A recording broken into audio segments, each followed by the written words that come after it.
Ignition sequence starts. 6, 5, 4, 3, 2, 1, 0. Liftoff. We have a liftoff.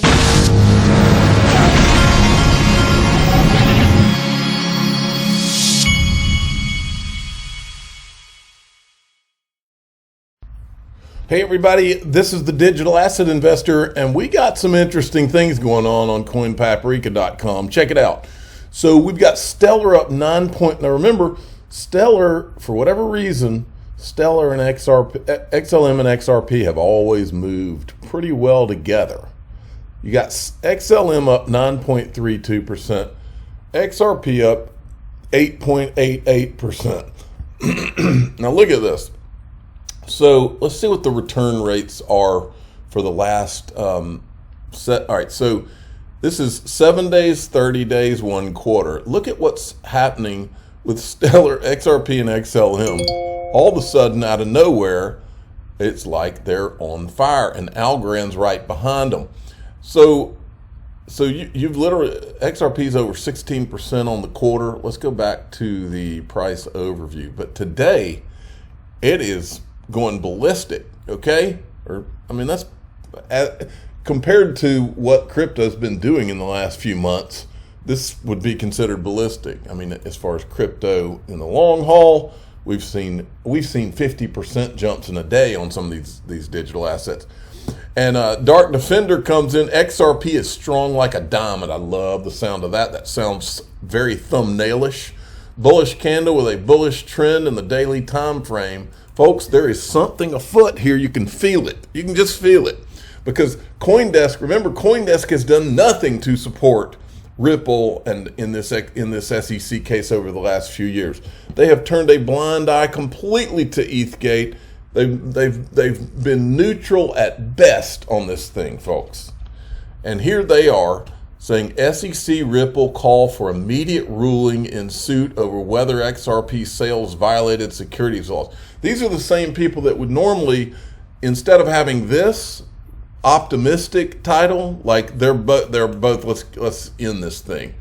Instead of this, they would normally say something like XRP still in jeopardy over SEC lawsuit. You know, it would normally be a headline more like that to scare people away from XRP. They've been doing it for years. But there's a lot going on here, folks. We showed you yesterday when Caroline Pham from the CFTC, she's a CFTC commissioner, came to visit Ripple offices. That's pretty bold when you think about that against the backdrop of this. That's like flicking Gary Gensler the bird. Not that he doesn't deserve it, but that's what it's like, okay? And Brad Garlinghouse had retweeted, he says, an absolute pleasure to welcome you to our offices, Commissioner Pham. Public-private engagement. I mean, if that's not a slap in Gary's face, I don't know what is. And then John Deaton weighs in. He says, according to, remember, he was interviewed by Eleanor Terrett on Sunday night. According to Ellie, Stuart Alderati was confident when they spoke. I can see why. It's definitely symbolic and fitting that Caroline Pham was with Brad Garlinghouse today at Ripple's offices. CFTC commissioners should learn about one of the commodities under its jurisdiction. How about that? And then there was this from Uphold. Uphold is one of my sponsors, by the way. I'll show you something in a second. Is XRP a security? We could soon find out. The SEC and Ripple both asked a judge to expedite a resolution of their dispute. A decision could come within weeks. Decision imminent, folks. What do you think about the outcome will be? Now, so Uphold, I'll put a link to this in the top of the description of my video. This is where I buy my XRP. When I buy XRP, I'm buying it on Uphold right now. And I haven't bought XRP in a while, but I'm buying a lot of other things on Uphold. There will be a link in the top of the description. Click on it. Tell them DAI sent you. And but also, what's important to note is that the Uphold wallet is linked to Link2's wallet, which is also one of my sponsors, and their link will also be in the top of the description. And you can click on that one and tell them DAI sent you. But here's the news for the day. Link2 must smell something cooking too, because they decreased the. You have to purchase $10,000 worth of Ripple equity. They decreased that to $5,000 because of all the rumors that are flying, I'm assuming. So the link to that, and they just put more Ripple on the platform, I think. The link to that, now that's Ripple equity. So let me show you this for all of you that aren't paying attention. Ripple equity, XRP, the digital asset. Ripple equity, XRP, the digital asset. But you can also on Link2, by the way, you can buy Ripple equity, shares in Ripple, with the XRP that is in your Uphold wallet. Crazy world we live in, huh? Okay, zero hedge. Nasdaq makes first big crypto push to tap institutional clients. John Deaton then knocks it out of the park on this one too. John Deaton's awake this morning. If crypto is going to be killed by regulation, why would the Nasdaq do this? Why would Gary Gensler open up new crypto offices, doubling SEC staff designated to it? Because the plan is to crush it, let his incumbent friends, JP Morgan, buy, steal market share, and then become reasonable. That's exactly. I've been saying this for freaking years, folks. That is what they're going to do. They're going to hand this industry off to Wall Street, and they're trying to.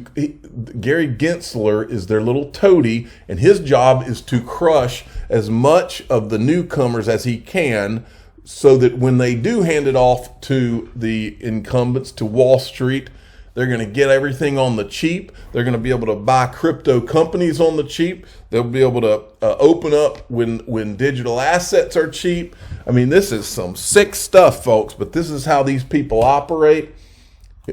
Maybe one day we'll fix this country, but in the meantime, these are the people that are in charge, and it is so unfortunate, and it's so sad for my children's future, and that's the reason we're fighting this fight. And then there's this. JP Morgan sees very little demand for crypto as a payment tool. Firm's payments head says interest from clients fallen sharply. And Mr. Intuitive, who is the official cool guy of the Digital Asset Investor channel, so we know he's cool. He says, yeah, and I'm not cool either. SEC claims U.S. government has jurisdiction over all Ethereum network transactions. And so now they're more or less threatening all of Ethereum, okay? And I wanted to point this out. There's plenty of shame to go around, folks. The Bitcoin and Ethereum ideologues should be ashamed of themselves. They sat on the sidelines while the XRP community fought for this industry. The crypto industry groups, the supposed crypto media, a lot of shame to go around. CoinDesk calling you out. Blockchain Association, Digital Chamber. You just filed this thing right when this thing, from what we can tell, seems to be winding down. Cointelegraph, all of you just barely even touched this, and you certainly didn't go after anything about Ethgate. Complete farce. And John Deaton's pointing out the SEC is claiming that although 87 to 95% of Brad Garlinghouse and Chris Larson's sales were outside the U.S., the SEC still has jurisdiction over those sales because foreign exchanges have one server within the U.S. Sound familiar? And he's tweeting out that thing about Ethereum. John's been trying to warn you all too. Speaking of all these ideologues who ignored this or were cheering for the SEC against Ripple, don't forget, Brad Garlinghouse, I think it's tomorrow, is going to be on stage with mega arrogant Ryan Selkis at the Masari conference. Okay, this is the Mainnet conference. And then there was this, folks. Wheezy has been at it again. Check this out. This is a Jason Urban, co-head of Galaxy Digital, former Goldman Sachs guy. He's talking about I don't know what year he's talking about. He's talking about listening to one of his buddies say he just bought 200,000 Ethereum at 25 cents, which would be before Mike Novogratz bought it. Because Mike Novogratz bought it at 90-something cents from what I remember. So there's a lot of question marks in this clip. And so, you know, in my time at DRW, when Cumberland was starting, and I remember being at a dinner with a couple of the Cumberland guys, a handful of the lieutenants that were kind of, running different things. And across, this is probably the year, across the table, a guy just turns to the person next to him and says, hey, I just bought 200,000 ETH for a quarter. Now, you're at a dinner with traders and somebody says, I bought 200,000 of anything. Whatever it is that you were just, whatever you were just talking about doesn't really matter anymore. It's like you bought 200,000, it's like, the old E.F. Hutton commercial, when E.F. Hutton talks, everybody listens. When somebody throws out a 200,000, I bought 200,000 of anything, you stop and listen. And they were explaining to me that the guy said, I bought 200,000 ETH for a quarter. I go, ETH? He's like, ether. And like the gas? Like, what are you, a dentist? Now, check this out. This was put out by Stefan Huber in the last few hours. And this is a question I've always asked about this whole Ethereum thing. Why didn't the SEC cut the ICOs out at the root, which was Ethereum itself? And this is what needs to be investigated, folks. They allowed it knowing that many of these ICOs were fraudulent, and they let it continue. And that's what goes back to these emails. Who's in those emails? Who was driving this whole agenda? Somebody was driving it. I don't think it was Jay Clayton. I think that he's being told what to do, just like Bill Hinman was being told what to do. And I don't think they can let the public find out. That's why I think this thing's having to wind down. But listen to this clip. Why aren't you stopping all the ICOs, which are clearly unregulated investments? So when I talked about taking a balanced approach, what we are trying to do is recognize this new technology, specifically the blockchain technology that underlies it, may have some promise. Oh, I'm not saying ban blockchain, just ban the ICOs. Okay. Some folks are finding that the ICO instrument allows for a different type of enterprise, one that's more decentralized, and which they think has some value. We are... Who are those folks? Charlatans and scammers have always favored decentralized new enterprises. I yield back. Gentleman's time.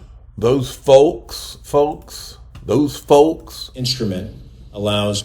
Those folks are what's in those emails. Those folks are what we're not allowed to ever find out about. And that's why I've said this thing is going to go away. They're going to settle this thing. They're going to make it go away before we ever see those. Now, Eleanor Terrett was being interviewed on a YouTube channel, and I was watching some of it. And I want to give you all a little history lesson because a lot of you don't remember. But back on September 14th, 2021, I found this clip. And I'll never forget it because when I saw it, this clip, when I found it, it was Charles Gasparino. This clip is the clip that got Fox Business involved because this was when we could tie Charles Gasparino into it where he had a vested interest. And so I remember making John Deaton aware of this clip. And this clip right here blew the whole thing wide open. It's what got Fox Business involved because what the clip, I'm not going to play the clip, I've played it 1,000 times, but what it showed was that he met with some of the Ethereum guys, specifically with Andrew Keys. I don't know about Joseph Lubin, but he mentions them in the thing. And he meets with them and they tell him that they're behind the scenes working with the SEC to make all this happen, folks. And at that time, we didn't know this.